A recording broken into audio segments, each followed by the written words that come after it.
Hey everyone, welcome to the Game Dev 101 podcast. I'm your host Glenn, and today I am joined by game developer Valentin Wirth. Valentin, thank you so much for joining me today. Thank you for having me, Glenn. Yeah. Um, so, what I'd like to do is talk about your journey as a game developer and discuss some of the moments that shaped you creatively, moments that taught you a lot, and perhaps moments where you were struggling as a developer. You have a really interesting background because before making your own game, you worked in cinematic and art related roles on much larger projects. Yep. And now you're developing Become, a solo indie game with one of the most interesting premises I've seen in a while. Basically, you play as a sperm cell trying to reach the egg. Is that correct? Exactly. The race of life every one of us did. Yeah, so I'd love to talk about how that idea came about, how you turned it into an actual game, and what it has been like to go from working on bigger productions to carrying your own project as an independent developer. But before we get into Become and your professional work, I'd like to take it all the way back to the beginning and talk about what you were like growing up and whether there were already early signs that you might end up making games someday. Um, Yeah. so, before anyone knew you as a game developer, what were you like growing up? Well, I grew up in Eastern Germany, like in the eastern part of Germany before the revolution. So I remember my early childhood was just running through the woods. There wasn't any games or any television or any media really. Mm, And the first time I remember seeing a computer was maybe I was 9, and it was like, what? This is amazing. What? Someone had Prince of Persia, and then we got a mhm, Robotron where you had to practically write all your games yourself if you wanted to play something. So, hmm. but for me, it was absolutely mind blowing, this stuff. And then over time, my dad at some point got a proper computer, and he was like, oh, you can play chess on it, it's awesome. And I was, what? You can play Dune and Command and Conquer and Warcraft, there's so much cool stuff. And so there was a completely new world of games Mm, unfolding in front of me, and it was super exciting. And eventually for me, the most exciting was when I found out that there are level editors in a lot of these programs. Like Warcraft mm. had an awesome level editor. Later in Half-Life, it came with Hammer, and you could make stuff yourself. And trying to build little worlds yourself and trying to change the game, that was super amazing to me. But because I grew up from not having, there was no game developers around, there was no game developer schools, Mm. internet, I never thought that this could be like, you could just start making games and sell them somewhere. So I thought to myself, okay, I'm going to make this a mission all my life till I'm 40. I'm going to learn everything it needs to be to make my own game and learn whatever it takes. And then I can make my own game, maybe being a bit too afraid to get jump in right away. But so I took it really as job by job, year by year. I took some new Mm. topic on and tried to learn about it. So it started with learning some scripting and programming. The internet came, learning how to do web pages, design, animation, and step by step, every bit of the piece, every job that I took was always, oh, can that teach me a little bit more that I need to know about Oh, making a game someday myself? So I got right. some chance to work in a TV studio at some point to do like this.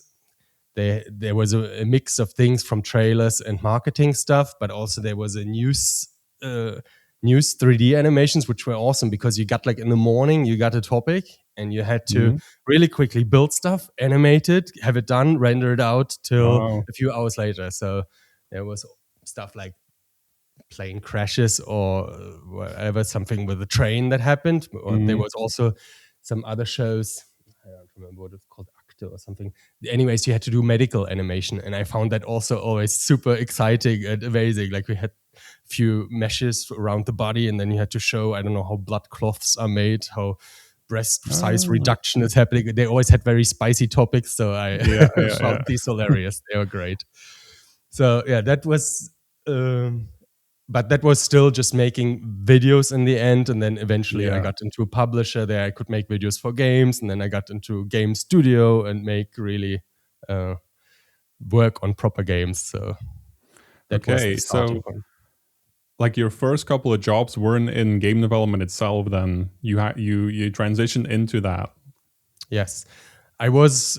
in the beginning, I was having my own company for design and web design that was not games, Ah, and then for like television marketing and stuff like mm, this.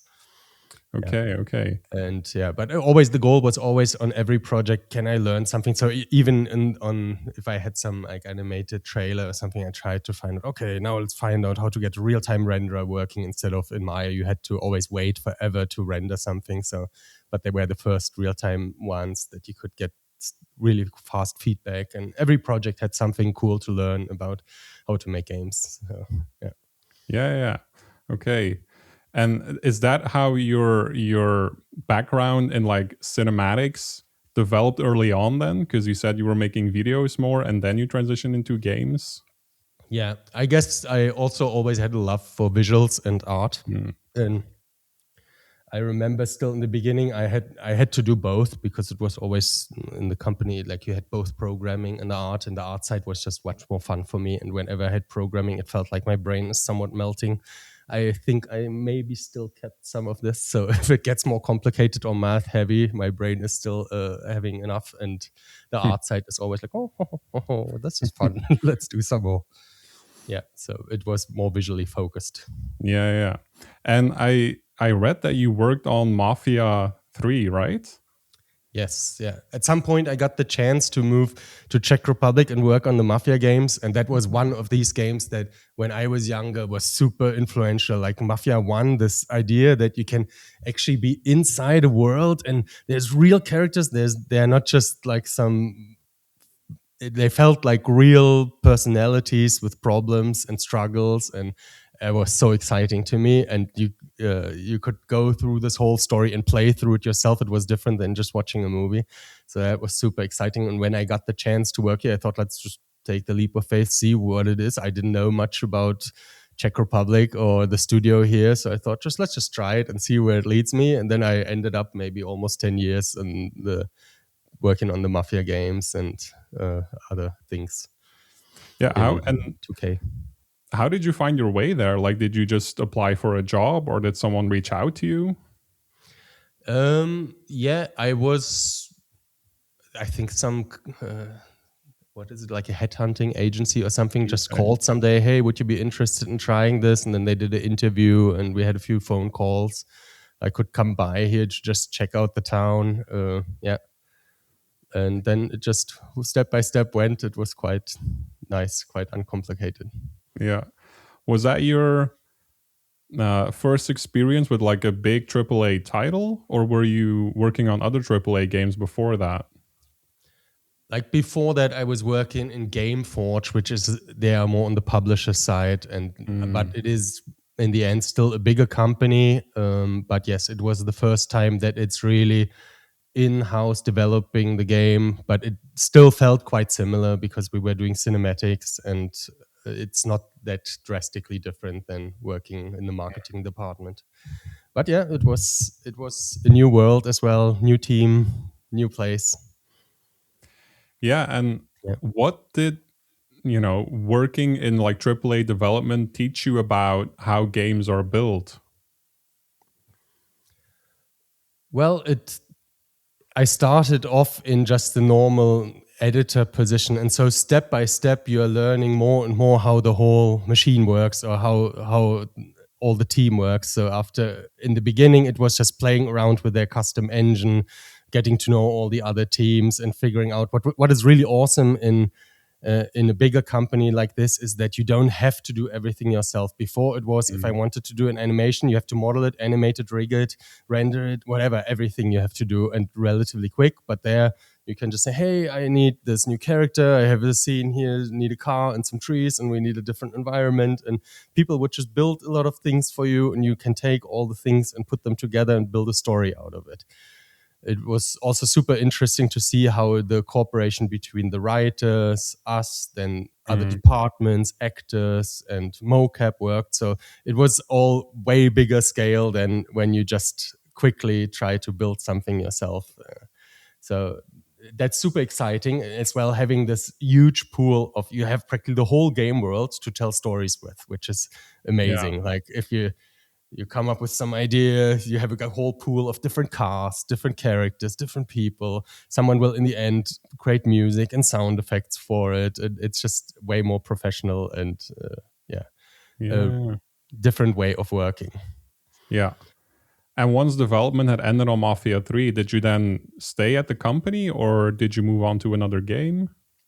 Yeah, first we did some DLCs still, and I was then starting as a lead for cutscenes. So I Mm. was having the team, and the DLC process was actually really fun. I know they are maybe not that known, but they were kind of self-contained little games that just would take 1.5 hours, and I really enjoyed this. That they were a very condensed, Yeah. specific story with a very specific theme. Like once was like the uh, what is it called? Like these car racing from the 70s, and forgetting the name. There was I forget some old TV show. Anyways, every one of them had a very specific theme, and it was quite fun to create and to prepare. And also for me, this very short timelines. Like before, when you have a bigger project and you know it's going Yeah. to be 2, 3, 4 years, you are always working very much in detail. While there, you know, okay, we have 2 months. We need to get stuff to Mm. mocap right now, get it back, quickly prepare it,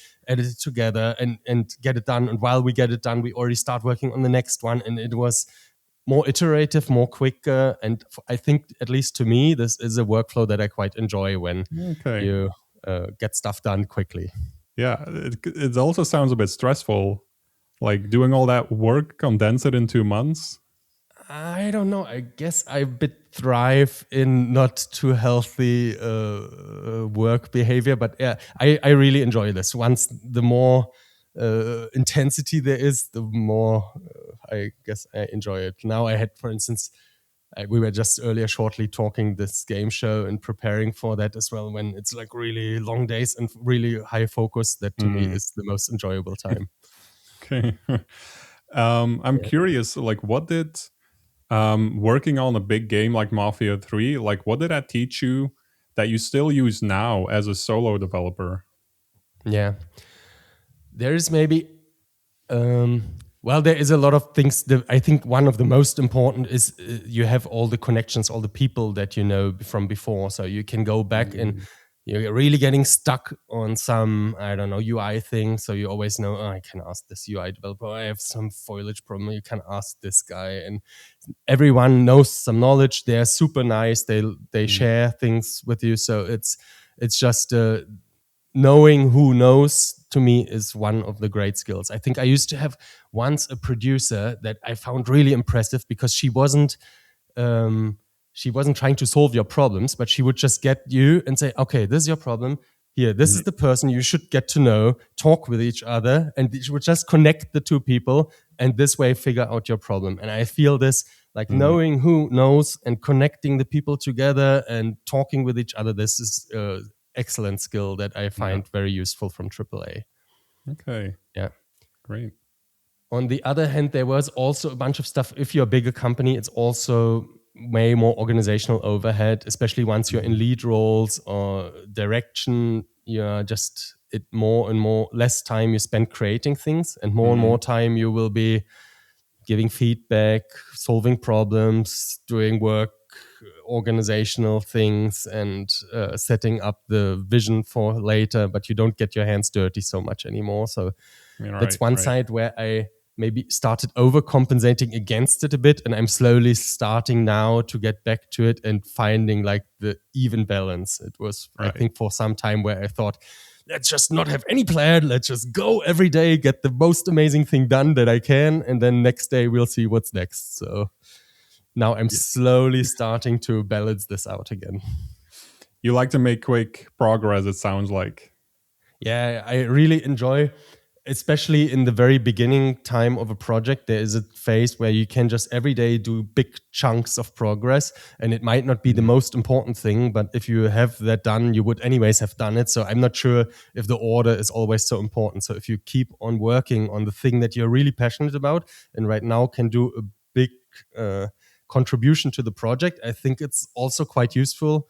But yeah, at some point there is a lot of topics that need your attention and it starts being good again Yeah. to start planning a bit more, but I'm still trying to find that balance again. Yeah. Did working on cinematics, did that make you more sensitive to like pacing and like emotional payoff and storytelling?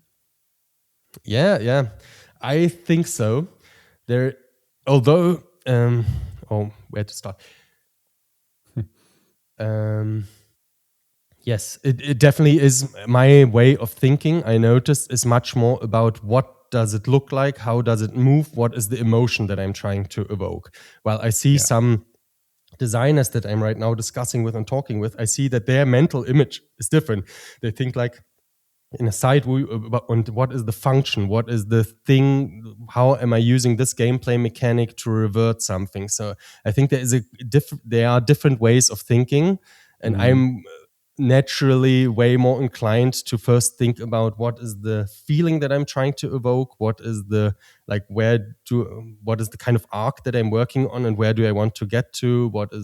I'm also decently visual person, so what is colors, lighting, composition. Mhm. So when I started doing level design for Become, I started first figuring out what is the visuals like, how does it visually work, how much movement can you get in there, and these things before I tried to figure out what is the exact gameplay system that I'm going to build.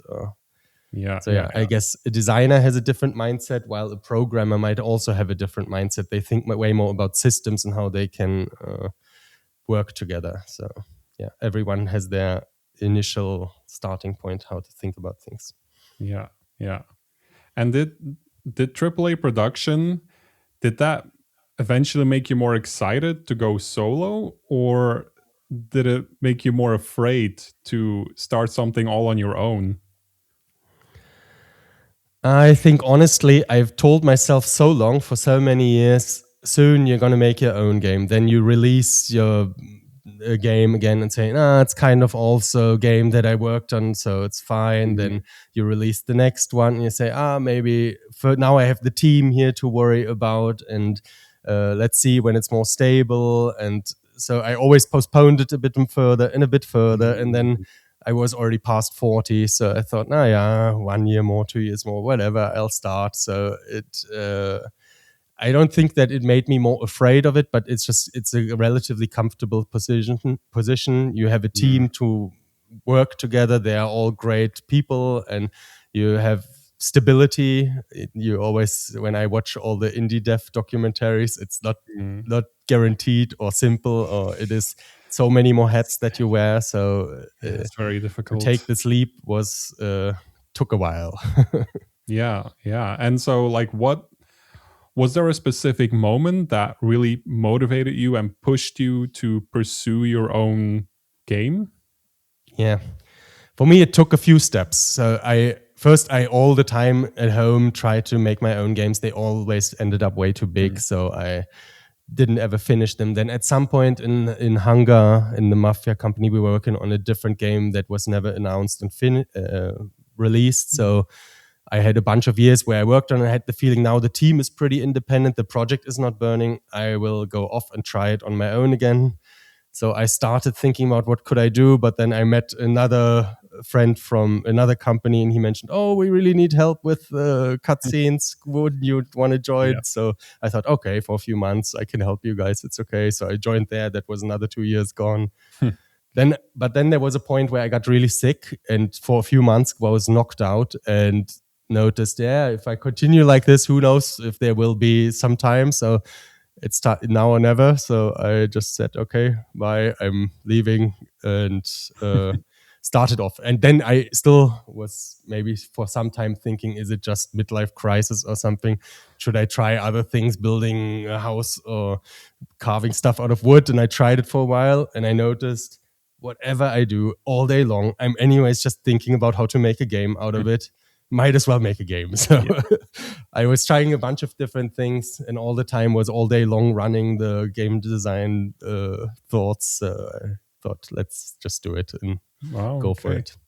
That was Uh, now 2 years ago. So 2 years ago. So you yeah. quit your job and you didn't have anything else to fall back on. Like, I imagine you had enough savings then to say like, Yeah, okay, we're gonna do it now. yeah, I was always thinking I want to do it someday, so I was always putting money aside. But still, Okay, it yeah, was a decent risk. I also have family and kids, so it was, yeah.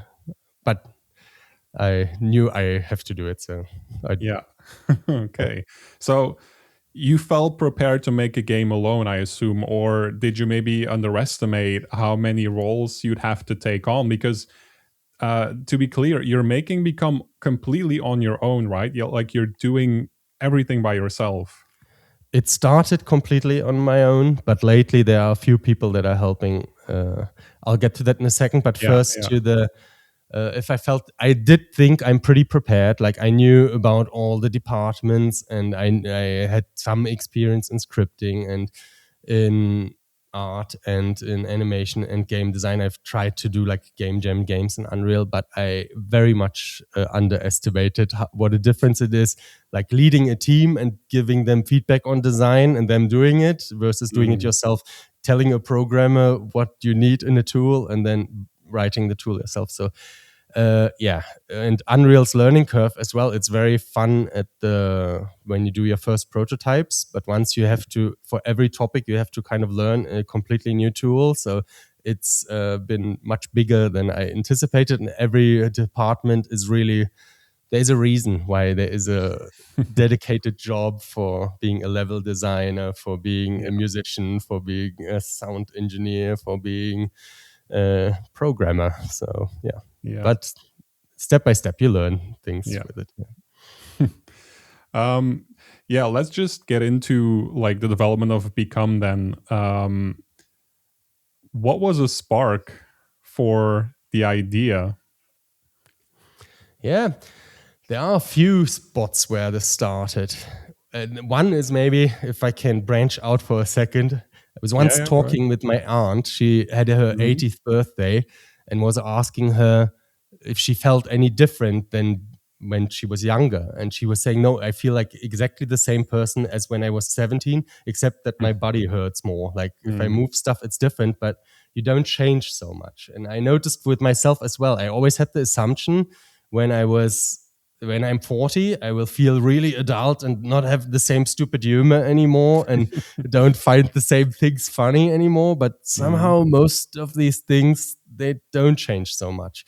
And mhm, I feel there is also this thing that people have when they're 14 to 18 somewhere that really influences their life. For me, it was like figuring out how amazing games can be and really wanting to do this. And for many people, this really shapes a lot of their life. Maybe they will not do exactly the thing, but a lot of their personality is made in this time. And yeah, and so for me, there was something around this time when I was working at TV. There was this BBC documentary, The Human Body, where they had these crazy macro photography shots from inside the body. Like they mm, would go with a camera into the heart and you could see how stuff is pumping. And there was one episode where they would follow semen from within the man, mm. go with a camera with it into the body, show. And I don't know, this was 20 years ago, so I have no Yeah. clue how did they manage to film this, but it was astonishing, visually completely amazing. But to me, I also thought, what an amazing, crazy journey! Like there is like this spaceship like world inside each of us, and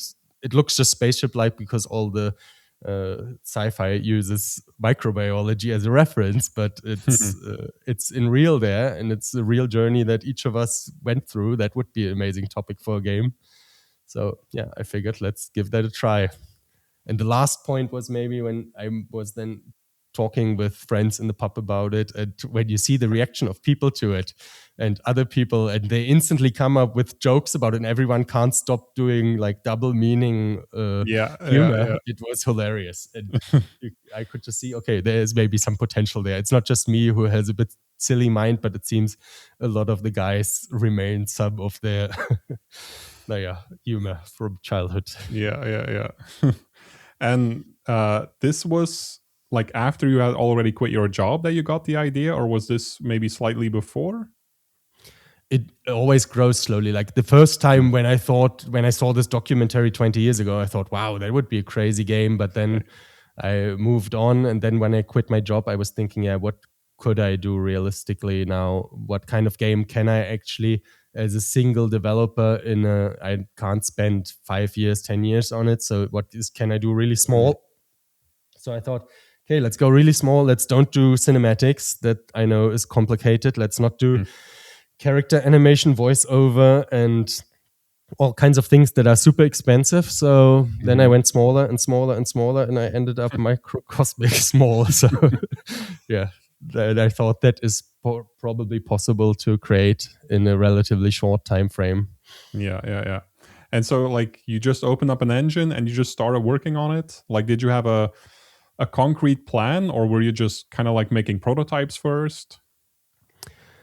Well, I used at work Unreal on a few projects before, so and I had tried Unity before, and uh, I tried as well doing some prototype in Unity, but it didn't quite click for me. Maybe because I was too used to Unreal. So I Mhm, just started Unreal and thought, okay, let's try first. Can I make? Uh, can this work? Can this be even enjoyable to move around? Can this look nice? mhm, Can this be something that might be interesting for other people? So I just started prototyping around a bit and mhm. gave myself a few months to put together something playable and get it in front of people to see if they would enjoy this and how the reception for it is. And I just Yeah. had this weekend was this Game Access. It's a yearly conference. So a year ago, that's where I first took this prototype, the first build that Mm, I had, and just put it in front of other game developers and friends and whoever comes. Yeah, I think the reception was pretty good, but I could already see it's not yet strong enough as a game. Like it's visually good, the hook is good, but the gameplay needs to be stronger. So the last year was now trying to really work on the gameplay and make that really stand up as well. yeah, yeah, yeah. So then was the comedic tone of the game, that was basically maybe the biggest driver at the beginning, and then later you thought more about, okay, what gameplay mechanics can I actually implement in the game to make it more fun to play? I think I already um, had a pretty precise idea what I would like the gameplay to be. That it's not going to be a shooter. You don't have going to have a sword, so it's a lot of movement based. Something like Journey or Abzu, which is a lot around movement and feeling and atmosphere, but with more humor. But implementing this so it feels good, like for instance, the journey to find how do you make the character controls feel really nice, and while like for instance as a sperm cell people are expecting that you can free swim everywhere, but I figured free swimming makes for really poor level design and gameplay because you can Mhm. practically you see a level you just skip it completely. Also, at least to me, Abzu was hard to control because of the free swimming and the many accesses you control. So I figured Yeah, I'm going to yeah. do like some really floaty platforming, but then how to get it to feel really nice that players still are not frustrated why they can't free swim somewhere. So yeah, to get the play experience to feel nice. I know that I hear always this advice of people saying, "Hey, do this game jam. After 2 weeks, you got this thing, put it on itch, and people love it or not." My experience is you will have an idea, you will do something, it feels Mhm. pretty. There is something there, but it's not amazing. And it's through endless iteration and polishing and changing it again and trying again and putting it in front of someone and iterating again and again that you very slowly near this point where suddenly people are saying, wow, this is really cool. I like this. This is fun. And it's not this magic, at least for me. Probably I'm a bad designer for it, but it takes quite some iteration and a lot of Mm. trial and error to get closer and closer to this point where it's really feeling great to play. Yeah, and those first few months you did everything by yourself then. Yes, yeah. At some point, I had the great luck of an ex colleague that joined me helping with some UI and programming things, as Mm. programming is probably my weakest Okay. part. He's now helping. Now, just lately, I found someone that will help with that is helping with level design. He's also amazing, Emil. Then there's Mhm. a musician that is making the music now. So it's Okay, starting wow. to be a real little team. Yeah, And cool.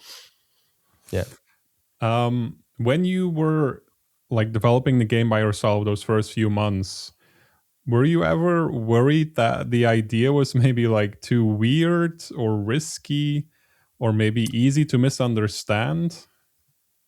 like I'm not so worried about the weird or risky. To me, it's not super weird. To me, it's a cool adventure, but I was worried if there's enough players for it. Like there is, Mhm. if I tried for this game access, I just put it up on Steam and just thought, we'll see if some people on Steam find it interesting. But Steam doesn't even know what kind of game this is supposed to be. There wasn't any traffic, there wasn't much wish lists, and uh, that got me a bit worried. So what if I spend a few years on something that no one really wants to play and just I find it funny? Uh, Mhm. that was a bit worrying, but yeah, I somehow always had the feeling, why are there's so many games doing the same thing? Like, why is there so many war games, shooters, sword fighting games? There's so many amazing topics, Yeah. especially I find about reality. There's so many crazy topics to explore that just aren't much explored. But who knows? Maybe it's going to be too weird and it's won't find its audience. But I had the feeling now in a few months back, I did the announcement trailer, and then it looks better now. There was quite some positive reaction to it, and I can see that quite a few people are excited about it. Yeah, yeah, yeah, yeah. No, like, yeah, it has blown up. I'm curious how it got to that point. But before we get there, I do want to talk more about the premise of the game, because yeah, it is comedic, but in the trailer you also get this sense that it's kind of heartfelt. There is like more to just than just the comedic tone of it. Um, am I right for saying that, or? Yes, it is.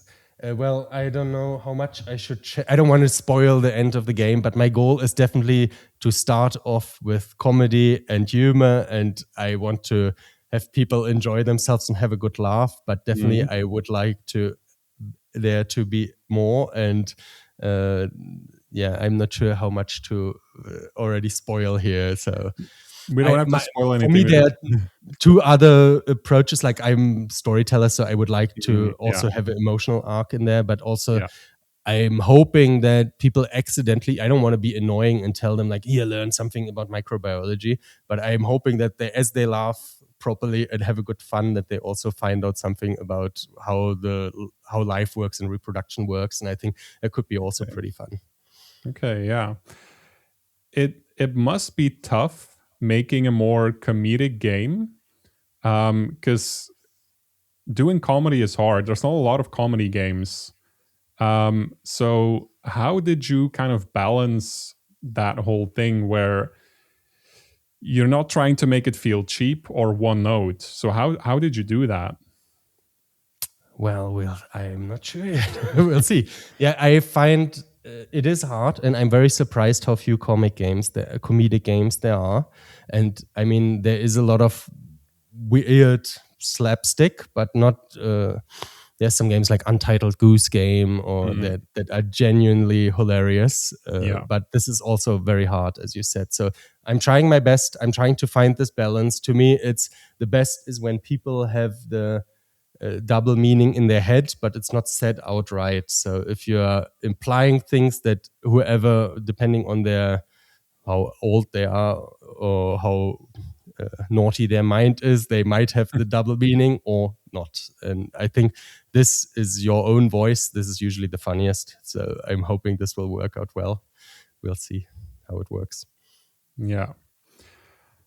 Okay, I want to talk more about like the setting of the game, because once you had the idea, then how did you turn the reproductive journey into actual gameplay? Yeah, it was. Well, there is this very biologically oriented setting of going from the testes through getting hopefully into the woman, but you never know where you're gonna end up. There's a lot of other places I heard sperm cells might go to. Mm, Um, then and there's the whole journey through vagina, womb, and into the fallopian tubes. And then I was just looking. There's a lot of dangers that happen to sperm along the way. There's 300 mm, million about starting, and just one will make it, and maybe 300 might make it to the egg. So it's a pretty rigorous natural selection. So I was just looking, how can you everything that happens to them, how can you make interesting gameplay out of it? How can pushing through membranes, pushing through thick slime be interesting. Getting chased by immune cells, there's acidic environments, so this works pretty well for some platforming challenges. And there's also sperm cells. They don't start off completely capable. They start off pretty much immobile, impotent, and not very. They wouldn't be able to make new life, and they have to change Mm. along the journey through hormones and proteins. And so I'm a bit exaggerating this more, but there is then some where you gather proteins and upgrade your sperm cell and develop further. And Yeah, so yeah, it is always a balancing act, trying to find gameplay that fits. I mean, yeah. it would be probably easier to add rocket launchers and machine guns, but um, this way it, I think, ends up in quite interesting, unique gameplay. Yeah, it sounds like you did a lot of research on how the reproductive process actually works and a lot of the science behind it. Yeah, there is some. I was the other day in the university here talking with some of the people in the embryological and reproductive department, which was super interesting, and it was amazing to see how there's other people super nerding out and getting excited about sperm biology and what weird shapes they have, and it was quite funny.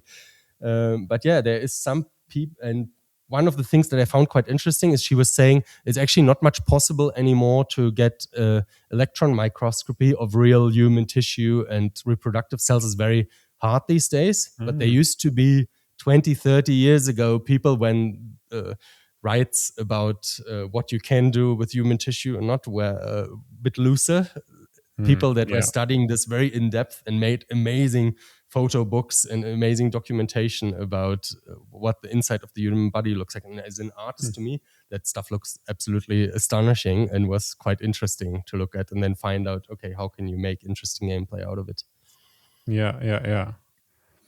And was the goal ever educational as well, or did the science just mostly serve the adventure? Um, my hidden goal that you cannot tell anyone is to be secretly educational, like not tell anyone accidentally. By playing it they might learn something, but Right, it's not right. to sit there and read through this text and it's this is how it happens in reality. First goal is always fun gameplay, and if there is something that you can take away about how life is created, also good. um, did that realism that you wanted to portray, did that ever get in the way of making the game actually fun, or did you exaggerate certain things to make the game more fun? Absolutely, yes. It is sadly my initial theory was games can teach you so much amazing stuff. Like I have tables of some stats from some MMO that I played 10 years ago in my head, and people know like hundreds of Pokemon names and whatever. They can Yeah. teach you like amazing amounts of things. Why not use it for figuring out real things? But it turns out it is way more complicated to like reality is not very fun gameplay, and you have to take quite a bit of liberty. Like in reality, the sperms take weeks to travel through the testes, and Mm. the distances are completely like some would make terrible level design. So it's always a balancing act and trying to figure out how can you be inspired by it, but still first it needs to be fun gameplay and not it's not a just science class or something. Yeah, yeah. It is a daily push and pull, trying to get the right balance and trying to, first figure out how to make it as fun as it can be. Yeah. You said earlier that you didn't really want to do a lot of cinematics because you know that that's difficult. Um, but your background as a cinematic artist, did that somehow shape become in any way, or were you just thinking about I just want to make a fun game. We're not going to think too much about the cinematics or my background. Yeah. For me, it comes from a bit different point. There is two types of games that I play. Like in theory, with my head and heart, I like games that are very story driven, cinematic, beautiful. Yeah, Last of Us, Hellblade, these kind of experiences. They are wonderful, but in reality, I often end up playing Noita Balatro, Slay the Spire, like complete gameplay driven. Yeah. Not, I want to say bad things about their visuals, but not visually astonishing. Definitely no cutscenes in there. Maybe the Long Dark is maybe the closest to combining the two things, where you still have atmospheric, but it still is completely gameplay systems driven. Yeah. So I had the feeling the strongest games that have the strongest impact on me are the ones that work through their gameplay first, and that don't try to be a movie, that don't try to tell a story. So if you can manage to tell gameplay through to tell story through gameplay, make you feel something through gameplay, that's, I feel, where the really sweet stuff happens. So there is definitely a point to it that cinematics are very expensive, and I was trying to be careful about it, but I think it's more motivated by that I was trying, how far can I get to the point that I'm creating emotions, feelings, and through gameplay, instead of relying first on the crutch of just showing you something. I want you to feel something. So I'm noticing in some cases now it's probably easier to just cut away for a second and show something, but I tried to stay away from it for starters as much as I could. Yeah. And I guess the way that you're creating these emotional stakes is like the sperm cells and the other characters in the game, like they're actual characters, they talk. Was it difficult creating emotional stakes when the protagonist is a sperm cell? Like to convey emotions as a sperm cell? It definitely is. And it's different than if you have a human that you can look into the eyes, and I will not have full voiceover, so it's even less possible. But I think a lot of the magic happens in people's head, so you don't need to always say and show everything.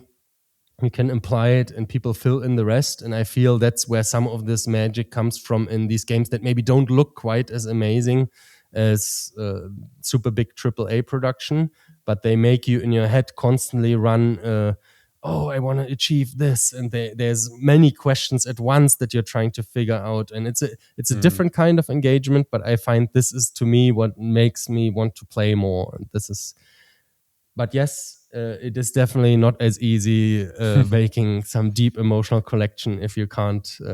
We are just used to reading faces, to reading people, and yeah. The Steam page says that it's going to be a shorter experience, like a 2-3 hour linear experience. That was something that you set out to do at the start, right? Yes, yeah. One of the feedbacks I'm getting most right now is players saying like, "Oh, wouldn't it be awesome? 1,000,000 people battle royale. Oh yeah, it's got to be like with all my buddies together, I can play this." But yeah, I know how complicated multiplayer is and how much more difficulty it adds. And this was one of the very first pillars that I set to myself: small, contained game, not endlessly long, not endlessly replayable, because replayability also adds huge amount of complication, and no multiplayer, because that will instantly catapult this to multiple years extra on top. Maybe I'm too careful with it, but I know right now all the foundation for the game is to be a single player, 2-3 hour experience, and not a battle royale, especially not million people multiplayer. Yeah, and I'm curious, was there any feedback that the experience might be too short? Because maybe people want more, they want to play more, but you I'm also sure for probably have some people it will be like this. Yeah. There is a feeling that games are valued by the time they give you. I feel I also like experiences that are very contained but strong, rather. I don't know. There Yeah. are some games that will just take an hour or two. That, to me, still, if they are very impactful, like Greece is not endlessly long, but it is very memorable to me. And Abzu Journey also don't overstay their welcome a lot. This is made by bigger teams again, but I feel there is an audience that enjoys contained, clear experiences that don't last forever. I'm aware there will be also some people that would say, hey, I need at least 8 hours or 20 hours out of my game. But as a tiny, tiny team, that is pretty hard to do, except if you start off with full replayability. But I'm somewhat not the biggest fan of harvesting player time and just trying to make some system that just keeps you engaged forever just because it ends up with more time. I'd rather make something memorable. Yeah. I mean, Journey is one of my favorite games ever, and yeah, like you said, that's a shorter experience. And yes, but yeah, it like sticks the with you pacing long of that time game after. is like perfect. It's such a emotional journey that you're going on. So yeah, Yeah. I also am a defender of like shorter experiences. Yeah. I was now just helping out a little bit with Mafia the Old Country, and I was actually quite happy as well to see that there was quite a few people. The reception overall wasn't so bad. That was bad. The reception overall was good. Like there were a bunch of people saying, "Yeah, I just want experience that I can play through once, and it's enjoyable and it's well paced." So I think there is a market for it. This is still way bigger. It's tiny team here, so it's not going to be quite the Journey level or the Old Country, but I think there are players that enjoy this. Yeah, definitely. I'd like to talk about kind of like your solo journey now as a developer, and what it means to take on a lot of different roles. So I'm just curious, like what your day to day actually looks like as a developer now. Yeah. Well, I luckily we have here in town some co-work place for game development. So I tried first to do that at home, and I can very much recommend finding an office place that is really just for making the game. So, and they're open 24/7. So I can just Oh go there wow. when I wake up at 4 in the morning. I go there and make games. And then I Yeah. usually pick some topic for the day, and it jumps around a lot. So I have my list of things that I want to get to handwritten and try to cross off as much as I can. And it is every day something different. It's quite big variety. And in the beginning, it was actually quite tough. There is like this. I once saw this very nice chart, like how a project goes. Like you have this euphoria at the beginning, and then you have this deep dive down into the valley of despair when you actually notice, oh, it's not going to be quite as easy as you had. And then, but the nice thing in this graph was that it had like this little climbing guy going up the mountain, and it was a very slow mountain going up. So I had it with developing systems and programming, and stuff just didn't quite want to do what I wanted it to do. And it took me some while. So I'm now, I am quite far out of the valley. So I feel right now quite capable to any system that I need to make or come up with to just make it. And it feels so liberating somehow. In AAA, it was you come up with an idea and you write a Jira ticket, and then it's scheduled somewhere, and then someone says, maybe we don't, you have a few meetings about it, and then it goes into some backlog maybe, and or maybe someone's right away working on it, but you definitely won't have it the same day. And right now I come up with an idea, I just make it, and the same day it's working and I can play it, and I love that. Yeah. I'm just wondering, like, how do you balance all of those roles? Because you're responsible for design, the art direction, the storytelling, marketing, how do you decide what matters most each day? Like, do you spend maybe a week on one topic and then next week on another, or is it all just a mix of things? Yeah. I'm sadly frantically jumping around between everything. My commit messages are usually longer because I have many topics that I touch.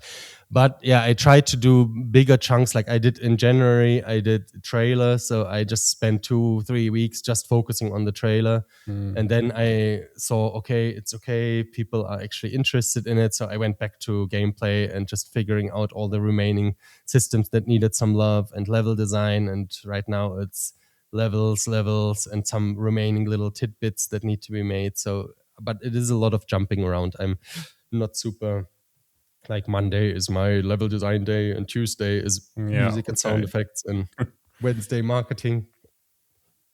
Yeah, it is a bit it is a bit jumpy and something of everything, but I think that's where what I enjoy quite a bit the most. That it's so much variety and so much new things that you can learn. I think for me, the most satisfying thing is always learning something new, and you practically learn every day something new. Do you find yourself like endlessly polishing certain things about the game now that you don't have like a team anymore? Because maybe back when you were working on AAA games, there was someone telling you it's good now, it's done, we can move on to the next thing.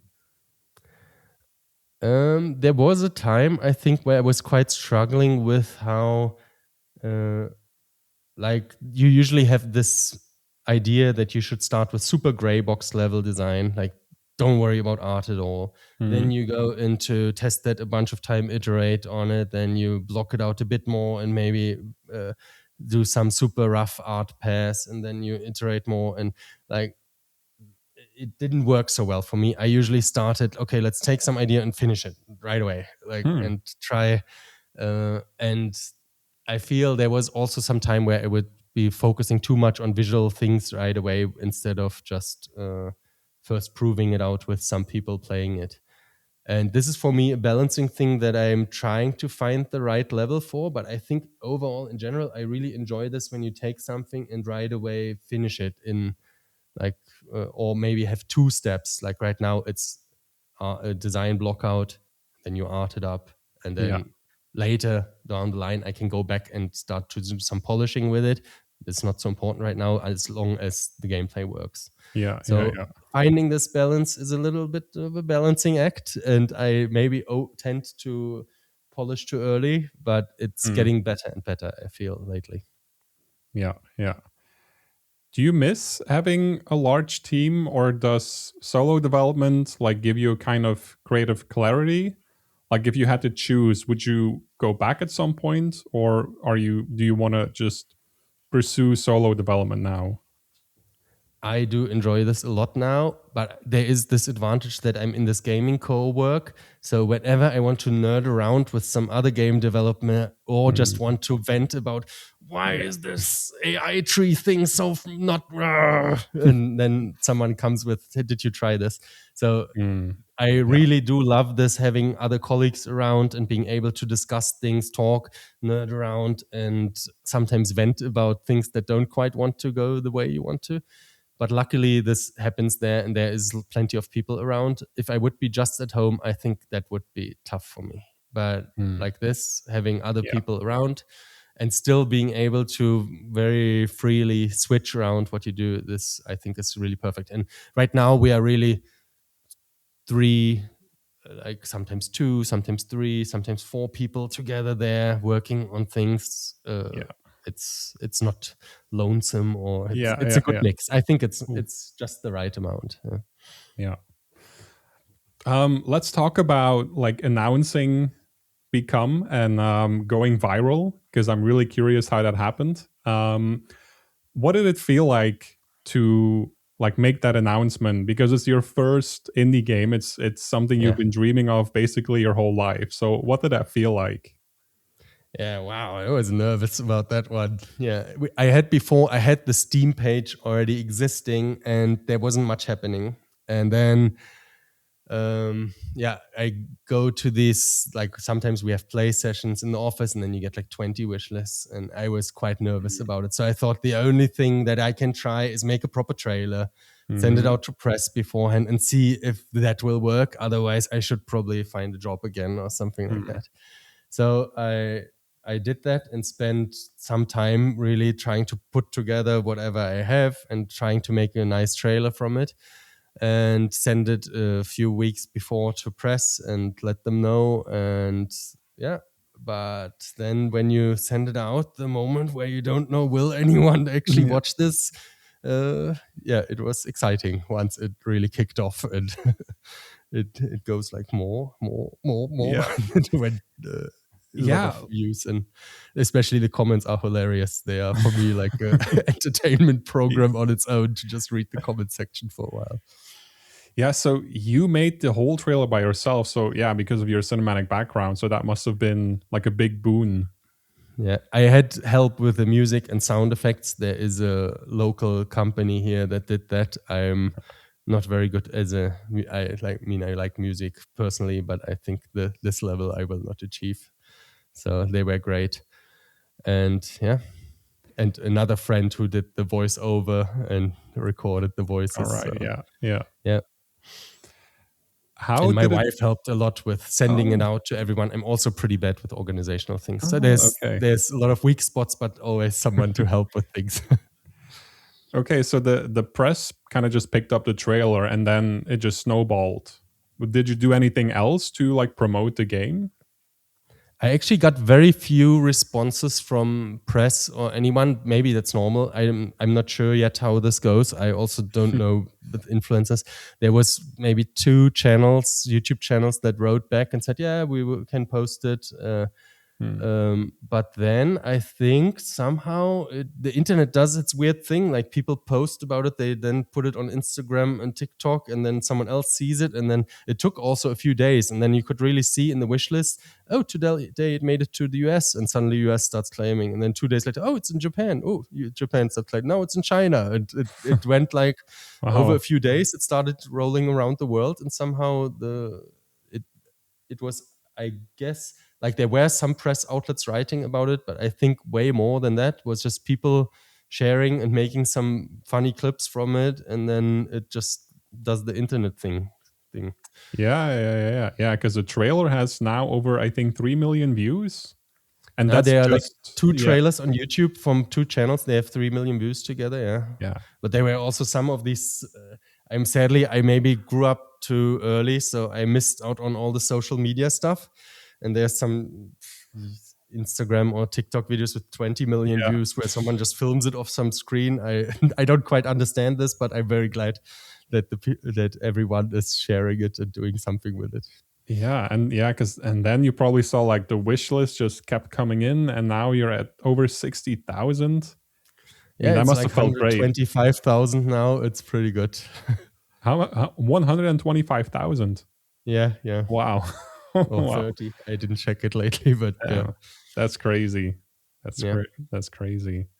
I'm super thankful for it because that was for me probably the stressiest part, to see if there's actually some interest in it. Like if I will be the only guy playing it, and then I spend all my life savings and our family savings on it, that would be sad. Has like the public reception of the game, and all the attention that the game is getting, did that change how you think about the final release? Were you maybe tempted to make it into something bigger? Yeah, well, the multiplayer I mentioned already, I'm pushing back hard on, even though I guess it will make some people sad. But for me, it maybe changed that I'm trying to just polish gameplay more. I see, Mm, like, I think the game will be really nice if it needs to work also on the gameplay side. It just can't just be a streamer bait game or something like this, a silly meme thing. So yeah, that was the last months I spent more time polishing on it. We had now on this weekend that I mentioned the game show and trying it out and getting yeah, feedback on it, and I can see quite some improvement now in it, that it just plays nicely. yeah, yeah, That was probably the biggest change then after February, when we released the trailer, to just really go back and polish more. And I'm so surprised how many little things it is to get the controller to feel really nice, Hmm. little things that you cheat and help the player to feel like he's moving right. And yeah. I noticed that you don't have a publisher, Yeah. although I can imagine you are getting a lot of publisher requests, like a lot of emails. Yeah, there must be so many publishers that want to work with you. Why are you deciding to not work with a publisher and just do it all on your own?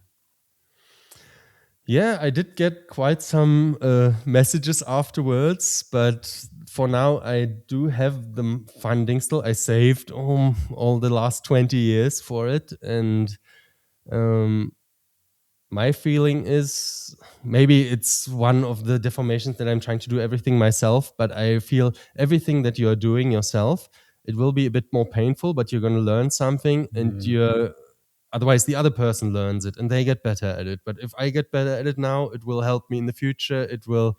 I will figure out, okay, these things I can learn to do, these things I'm really rubbish at. And if I in the end figure out, oh yeah, my Japanese is bad, I will not do Japanese localization, it's no problem to find a company and help with that. Mm. But I'm Okay. trying to, as much as I can, do things myself, figure out can I do, what can I not do, what can I learn. And yeah, I hope it will not get too much, but so far it's looking good. I think there will be definitely some things like localization that I will need Yeah. help with, and Yeah. yeah, some things I might not manage, but so far it looks pretty good. Yeah, because I know there's also publishers that will just help you with marketing. They don't necessarily always fund your game. Um, are you thinking about marketing differently now that the game has gotten so much attention? Um, because yeah, like you said, you made the trailer yourself that went viral.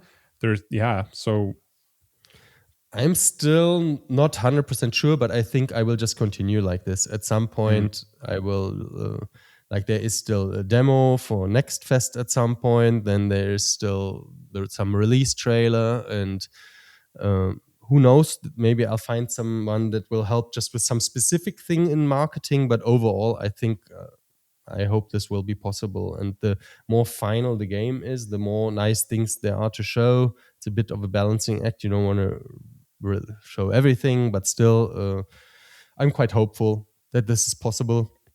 Now there is already some attention, and mm, I think, yeah, I also have, yeah, I have worked in publisher before, and on the other projects I worked with a publisher, and I have the feeling they are trying their best, but it's something different if someone else that has 10 projects and you are one of them mm, tries to promote your game, or if you do it yourself. Many times you do then your own trailers anyways because you know the game the best, and it it, it is yeah, it is just something different. It's your little love child baby that you want to show the world as best as possible, yeah. while for the publisher you are one of many projects. And oftentimes, I think, not, and don't want to speak for every publisher, but if you are not the game that does the best, for you are like a small indie developer and your Mm, game isn't kicking off right away, then you're just ending in the minimal life support. Okay, let's mm,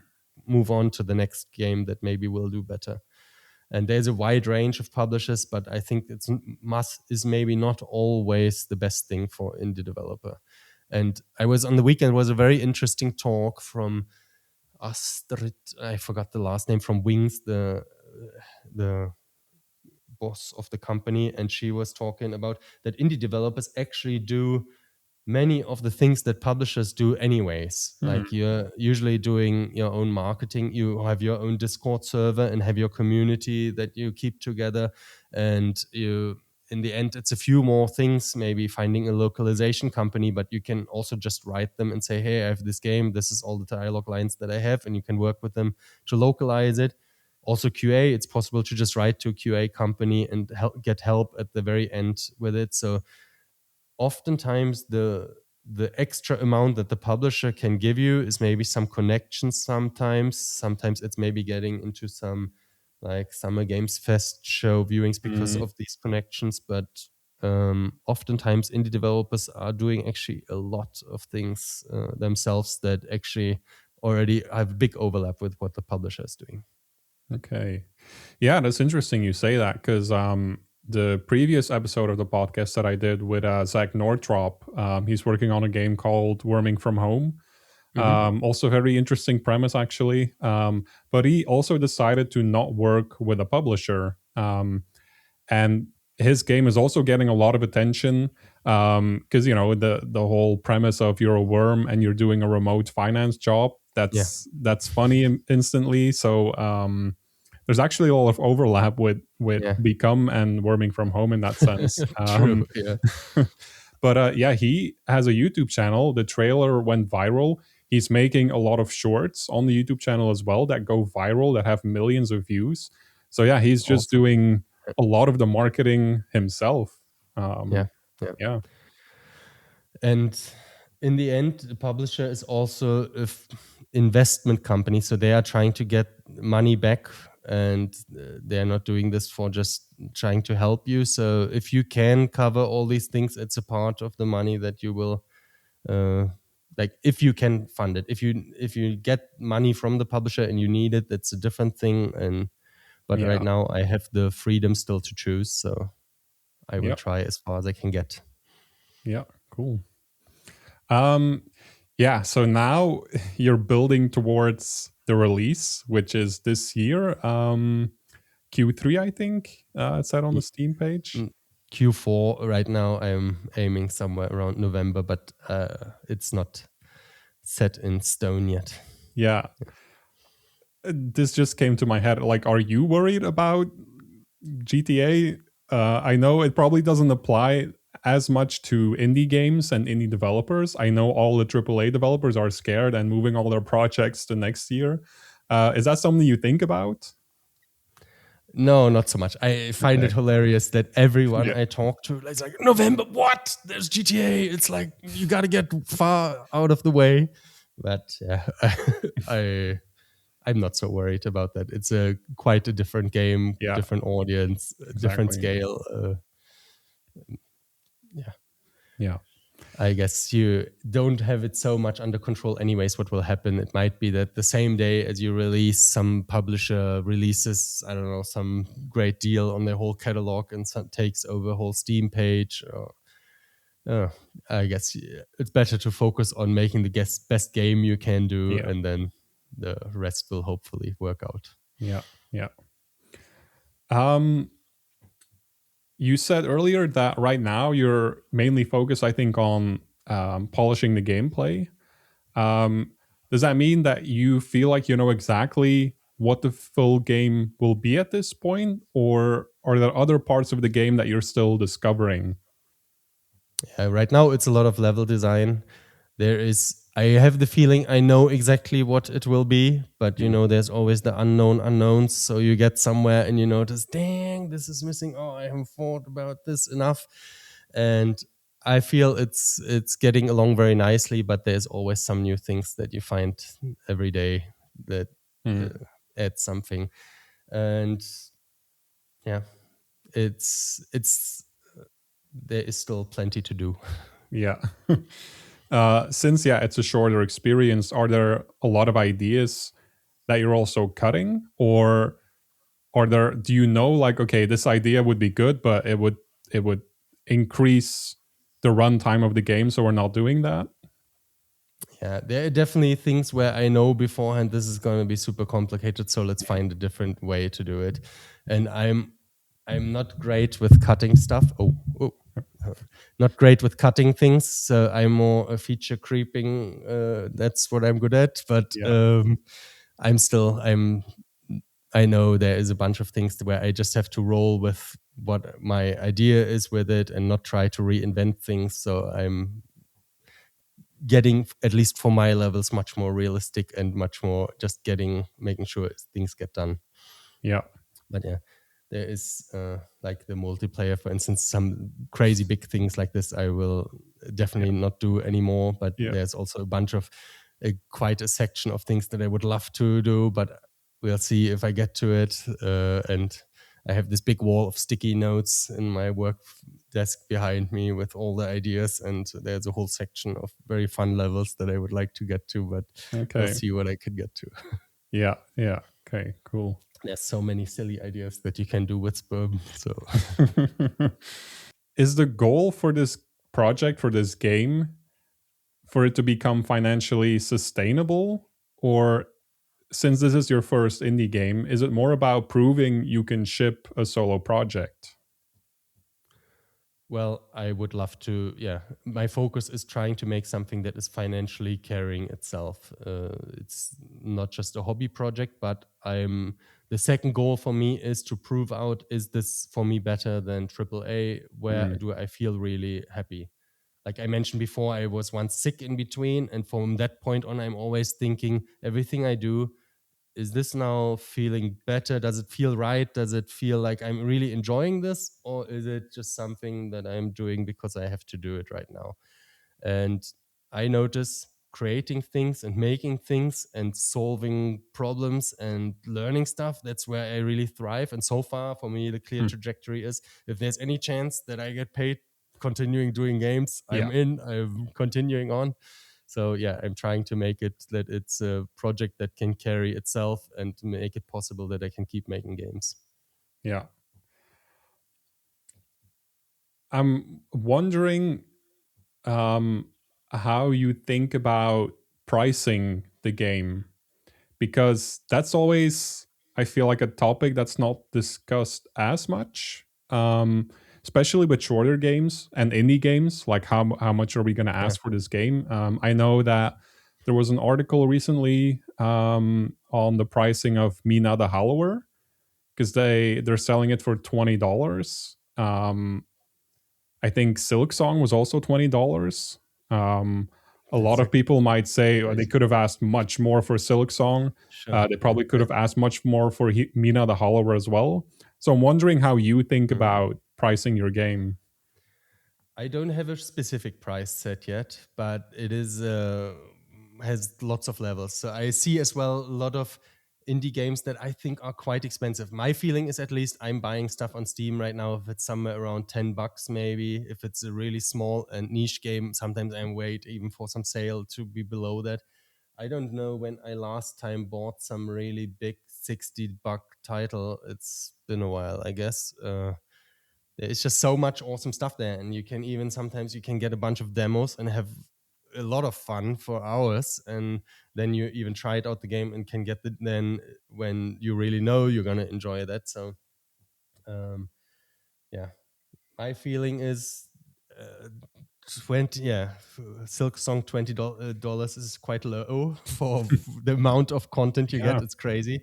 As well, some stuff like Balatro is like endlessly replayable, Hmm. lots of fun, but yeah, there is also the other side. As a developer, you try to not set your price too low so that if you go on sale there's nothing left anymore, Yeah. or there is nothing yeah, so if you ever want to later lower the price again, there is nowhere to go. So I'm still not quite sure yet where it is, and it depends a little bit as well onto how great the game turns out. And I think, yeah, it's right now I'm aiming, yeah, I'm not 100% sure yet. Okay. Yeah, before we end the podcast, I'd like to ask a couple of questions that might elicit some advice for the people listening. Because I imagine there's aspiring indie developers listening to the podcast that are thinking about making their own game. Um, so yeah, like just a few questions about that. What did like AAA development teach you that indie developers should know? Yeah, I think the thing that it taught me the most is it's super valuable to meet a lot of people and connect with other game developers. Yeah. Every one of them has something they are super great at. This might be in AAA, but this is also true for indie development. So I think if you often reach out to some other indie developer that you find is doing something really interesting that you would like to know about, most people are so helpful and friendly to communicate. So I think it's very worth it, even if you're alone at home Hmm. or in a very small group, to try to connect with other people, learn from them, ask them questions. I think there's, yeah, lots of value in that. Yeah. Um, And what? then maybe a Yeah. second thing, Hmm. but I'm not sure how to. Maybe this is now very specific, but Yeah. lately I had this pitch session on the weekend. Hmm. And I'm noticing more and more that if you have a game idea, it's not so much about what the idea means to you. Then it's about when you tell it to someone else, what does it help them? How is it good for them? So I think it's often better to think about your game ideas that they maybe are amazing to you is what do they give to the other people? How can you make it something useful for them? How can you make it something fun? Maybe for me, it's just making people laugh about something or rediscover Hmm. some of their joy from the past. But I think in every game idea, if you think less about why is this one fun for you, but why is it useful for the player or the person that you're telling it to? This is for me a great method of checking out if your idea has wings. So Okay. talk to people about your idea, but talk in a way that what is it, how is it helpful for them, and see how they react. If there is like a very calm okay, then it's maybe not so great, but often you can figure out if your idea is going Yeah. somewhere pretty early on by just talking with people about it. And then when you talk with them, I think really great is to then refine your one sentence, two sentences that you Right. talk with them about it, and through this, not just to tell it better, but to for yourself refine what is actually the core of the core idea that makes it really engaging. Yeah. Yeah. Yeah. That's interesting. I think a lot of indie developers that are spending quite a bit of time on game projects that will be very hard to sell later. And if they would very early on just try pitching the idea to a bunch of people, refining it, they would get to a much sharper idea that will work better. I would think Yeah. so. Who knows? Yeah, because that's what you did with Become, right? Like you told your friends about it first to see what's their reaction, because it Yes. is And maybe a bit of a like a weirder idea or an out there idea, but then you talk to friends and then they were like, oh yeah, yeah, that's and I good. tried to then, especially in the beginning time, try to tell almost everyone about it and see the reactions and see how you feel about it, and try to Yeah. get to a point where you feel like, okay, this really has some potential. This, yeah, Yeah. Yeah. is exciting for people to hear. um what skill or skills matter more than people might realize?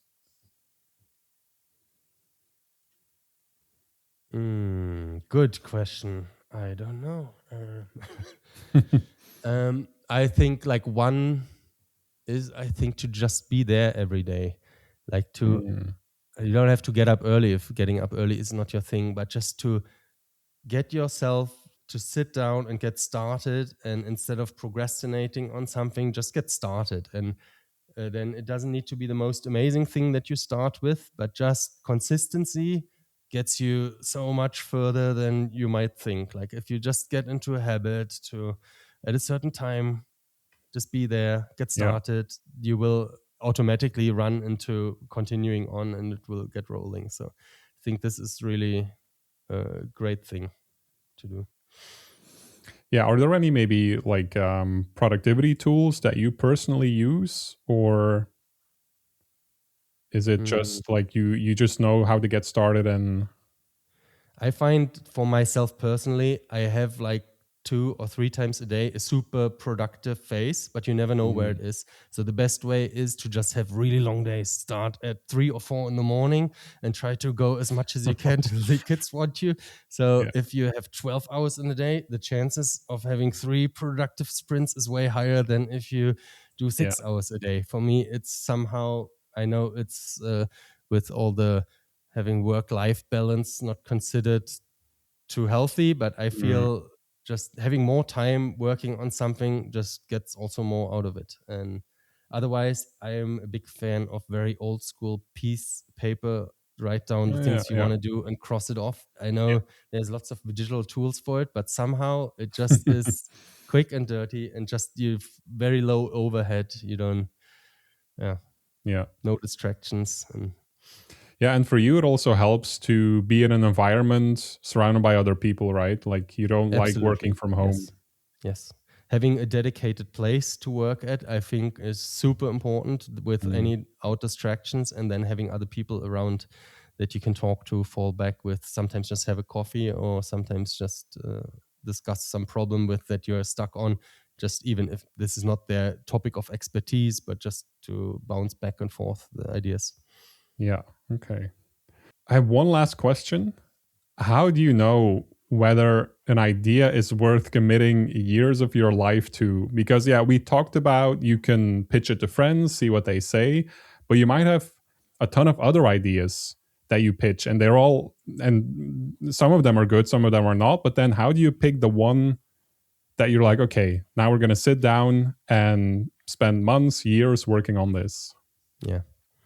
It's probably, I'm not sure how valid my advice here is. After 100 ideas that I have finished, then it would be maybe more useful. But my method is first try to form it into a very simple pitch, an idea that you can share with people, and pitch it many, many times to reform it. Then once you have an idea where you say this is worth spending a month on, spend a month on it and do a prototype or multiple prototypes around it. Once Yeah. you have a few prototypes and you feel like, hey, this is actually something this is worth putting more time in, so then you get started on it, and don't be afraid after you've spent 3 months on it and you notice there will be this dip. So I feel it's also important to power through this moment where you feel you are really struggling with the idea, but also don't be afraid to at some point say, okay, the idea was great, but in practice it struggles because of this. I will not continue with it and move on. But I think, yeah, you don't need to like one morning say, now it's going to be 3 years this game, but you can make yourself some little checkpoints in between to validate if this is really legit. And then I think can be useful as well to really show the ideas to people that have more experience, for instance publishers, because they are getting so many ideas every day and they will only react to stuff that actually has some potential to it. Although lately they are kind of even wanting that you already prove that there is a market for it, like that you have a huge wishlist count. But I think still, if you have maybe some colleagues, friends, or if you would send it to publishers and you get 0 responses, it's also some data that you can gather. Yeah. Okay. Well, yeah. Thank you so much, Valentin, for joining me on the podcast today. This was just a great conversation talking to you. Thank you so much. That was awesome. Yeah, thank you. I'll put the link to become on Steam in the description. Is there anything else you'd like to plug or link to?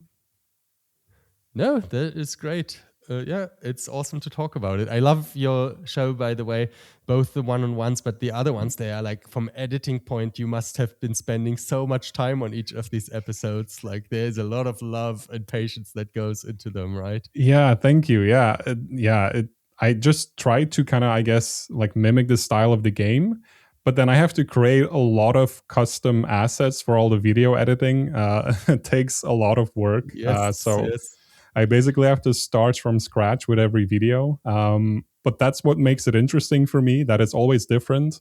So it's just a ton of fun making them. And these podcasts, and it's, go ahead. It's super interesting to watch because of it as well, because each of them is a unique gem and a unique topic. And really great. Thank you. And the podcast has been great as well. It's just so much fun talking to people like you, because usually I just be in my little office working on a video, but I never get to talk to anyone because I work from home all the time. Talking to you is great. It's amazing. I can't wait to do more of these. So yeah. And I bet a lot of indie developers, they're actually also quite happy to just talk a bit about it, because I think it's quite interesting. I love there are quite a few channels that do these interviews, and every time some great gems in there, some great things to think about. Yeah, I watch a lot of Game Dev podcasts as well, and I just love the enthusiasm of all the developers. Like they're so passionate about what they're doing, and that's just great to capture that in a conversation. Exactly. Awesome. Yeah. Well, hopefully we can talk again at some point, invite you back onto the podcast, maybe closer to the game's release or after the game has been released, and talk about that, because I'm also curious what that's going to be like for you. Yeah, that would be exciting. Yeah. Okay. Just have to quickly go and finish it. Yeah. Well, good luck with the rest of the development. And thank you very much. Thanks everyone for listening. And till the next episode. Cheers.